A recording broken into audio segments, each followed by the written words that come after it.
I'm Krista, I'm an addict. I'm Gracie and I'm not, and welcome back to another episode. Today we thought we would talk about getting back to life once you're in recovery. So, for instance, I know that whenever I got out of jail, I had nothing. If it wasn't for my family and friends, I don't know how I would have been able to, get back up on my feet. So, and then I know, I have friends who don't have that support, and, now I try to be there for them as much as I can, because, I can't imagine not having anybody. So, we've talked about how whenever I first got clean and I started getting money, I started working or whatever, the idea of having to, go buy regular things like hygiene and food, and this is going to sound so bad, but whenever I was in addiction, everything that my family would give me money for, necessity wise, they'd be like, here's some money for food or whatever, because I wasn't working when I was getting high. I would keep that money and then go steal everything else. So and that's how I was surviving and staying well. And that's the reality of addiction. Yeah. So now that I'm clean and living responsibly, having to go and buy those things literally makes me cringe. The amount of money that I'm having to spend on regular things, being a normal active member, productive member of society, it's just I go through the checkout and I'm just oh my god, I just worked all week for nothing. 2 hours for this dinner. Yeah. So, that's everybody. Everybody, I feel probably deals with that. But, then you get into recovery a little bit. You've been working for a little bit. You save up some money. And here's where most people will probably, start saving their money, putting it back. I get in a wreck or a fender bender every time. That just happened last week. I got out of drug court. I took a day off to go take care of getting my driver's license redone, responsible things that I'm supposed to take care of, and I'm at the court, out in front of the judicial center, and back up straight into a UPS truck, smash it. When I first got clean, smash my mom's car in the driveway, just I don't pay attention, and that boils down to, I think that, one, I procrastinate, put everything off till the last minute, so there's always a day where I'm just trying to take care of everything, and so my mind's just all over the place. So yeah. I was on the phone, not on the phone, trying to figure out where I need to be, and I just didn't see the huge brown UPS truck behind me, and I heard but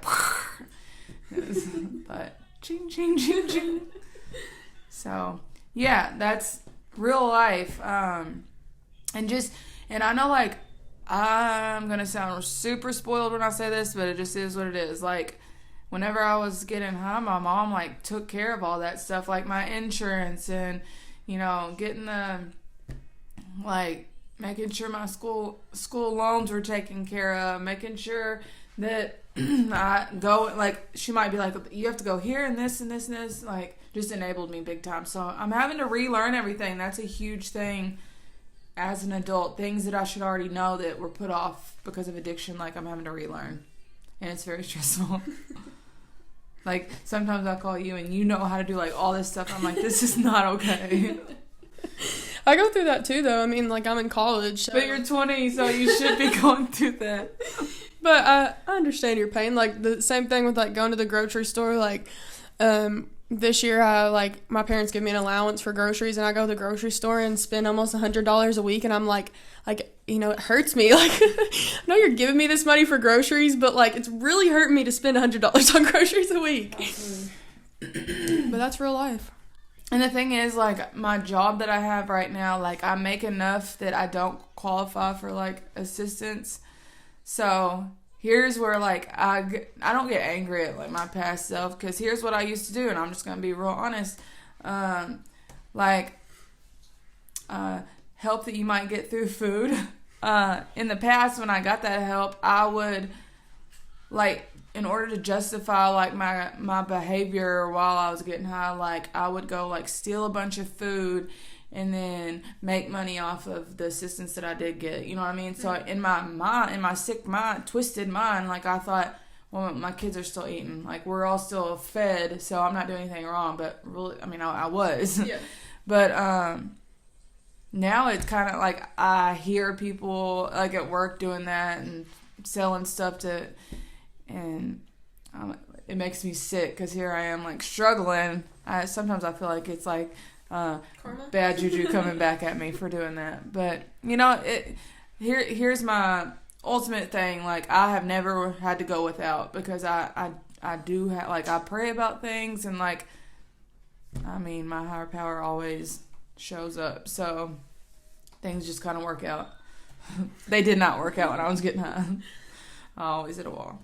So we were talking about, you know, grocery store shopping, and on our little break, we were discussing an incident that happened that was involved her mom and me and just the grocery store. The grocery store. So I was like heavily using meth, and I mean that I was coming off of psych meds. I remember I had been on Zoloft, and I had like horrible reactions to that. And so I think like that's one thing, like you need to be mindful of, like, if your body or mind is like not taking well to a certain medication, like tell somebody. I just didn't. I just stopped taking it. So well, that's what's the scary thing about being in addiction, like being like on medicines that you need, like you didn't keep up with them regularly, and that definitely like added to the fire of everything, because you'd either like probably like skip a day, or sometimes you probably didn't know how long it had been since you'd taken it. Yeah. And then you'd stop taking it for a couple days and then take it, you know, which is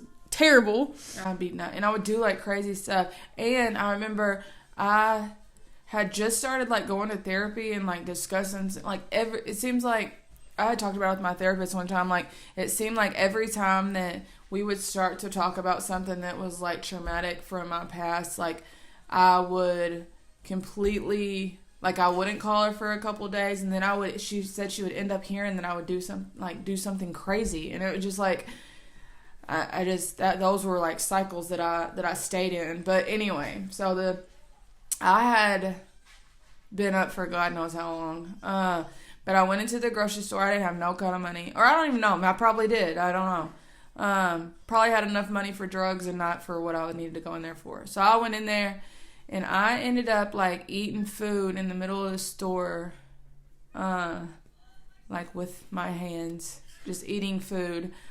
And then I think I had stole something too, but like a charging block, because that's what I did. How many charging blocks did I have? Like the little, like, what are they called? Like, you know, like the little boxes that charge the portable chargers. Yes. Like literally a million of those, like, because my phone many. My phone stayed dead, so I had like 30 of those. You really did. That's actually really funny because you did. Instead of charging my phone at home, I would just go in and steal a charging. Or maybe get in a car charger. Anyway, so I think I'm clear. I get out of the store. Side note, you were never clear from stealing from Walmart. So I got in the car, and when I tell you I was out of I was eating food in the middle of the store. They end up pulling me over down the street, and I'm pretty sure I had meth on me. Anyway, that's beside the point. The police pull me over and are like, "You were shoplifting, and you need to call somebody to come get you." Like, that's how like crazy I looked or was acting, because like they knew that I was not okay. They didn't take me to jail because I got a shoplifting charge for $17. But the bigger picture was like I was like not in this realm at all. Yeah. Like I wasn't. Which kind of goes back to last week's episode. What? About psychosis. I don't think I was in psychosis. I just think I was like just out of it. Just like I was coming off psych meds. I had been up for days. Like just I was not there. Not there. I don't even really remember the conversation I had with the police. But your mom had to come get me, and she was so confused. Poor little Shelly is just naive to gotta love her. Everything. And she's like, "Well, what's going on?" And I'm just said that they thought I was acting crazy, and she didn't know what to do, so I had to go to my mom and dad's house. So yeah, I remember her picking it's me up. It's not so funny now that I talk about it. It's really sad, actually. It is very sad. But yeah, I remember her picking me up from school that day, and which we've talked about before, she is very gullible to. She'll admit it too. So nothing she wouldn't say herself. But I remember her picking me up from school, and she told me the whole story. But she told me that what you told her, that they just, she was just acting crazy. And for some reason, I feel like I thought you told her. I don't even know that she knew about like you eating in the grocery store. But I do feel like you told her a story about how you got in like an altercation, like, or you saw somebody. I don't remember. That could have been a different instance. I don't know. I feel like that probably was. Yeah. I don't know. I probably made up a story because I felt embarrassed that I got caught eating in the store. So kind of getting off that subject, something that I'm going through right now is like I'm in a transition period. I feel like recovery and everything. Like I said, I'm kind of like got off of that like strict supervision, and I just started feeling like where I was at, like job wise, just everything was kind of, I don't want to say complacent because like I'm still like working on my recovery and stuff, but like that's a real dangerous spot for me in recovery is to get complacent. And like where I'm at right now, everything has served its purpose. It's paid my bills. It's got me on my feet. But, like, I kind of started to feel like I wasn't, like, living with purpose or I wasn't reaching any goals. So, like, I think when you get to a point where, like, you kind of know in your soul that, like, it's time to make some changes, like, and not drastic changes, just, like, all right, what's the next step? Like I said, I've almost become, I crave that, not change, like, in a sense of, like, I don't want to stay the same, but, like, just, like, doing better. Like, improving myself. I think if you get to a point where you're not reaching goals, that can be a dangerous place because then what are you waking up? You're not waking up with purpose anymore. So I was at a point where I think you just know that it's time to move on. So I've been, like, waiting back on some potential jobs and, so I just kind of been, like, sitting around, not really knowing what to do. So I have been going to, like, more meetings.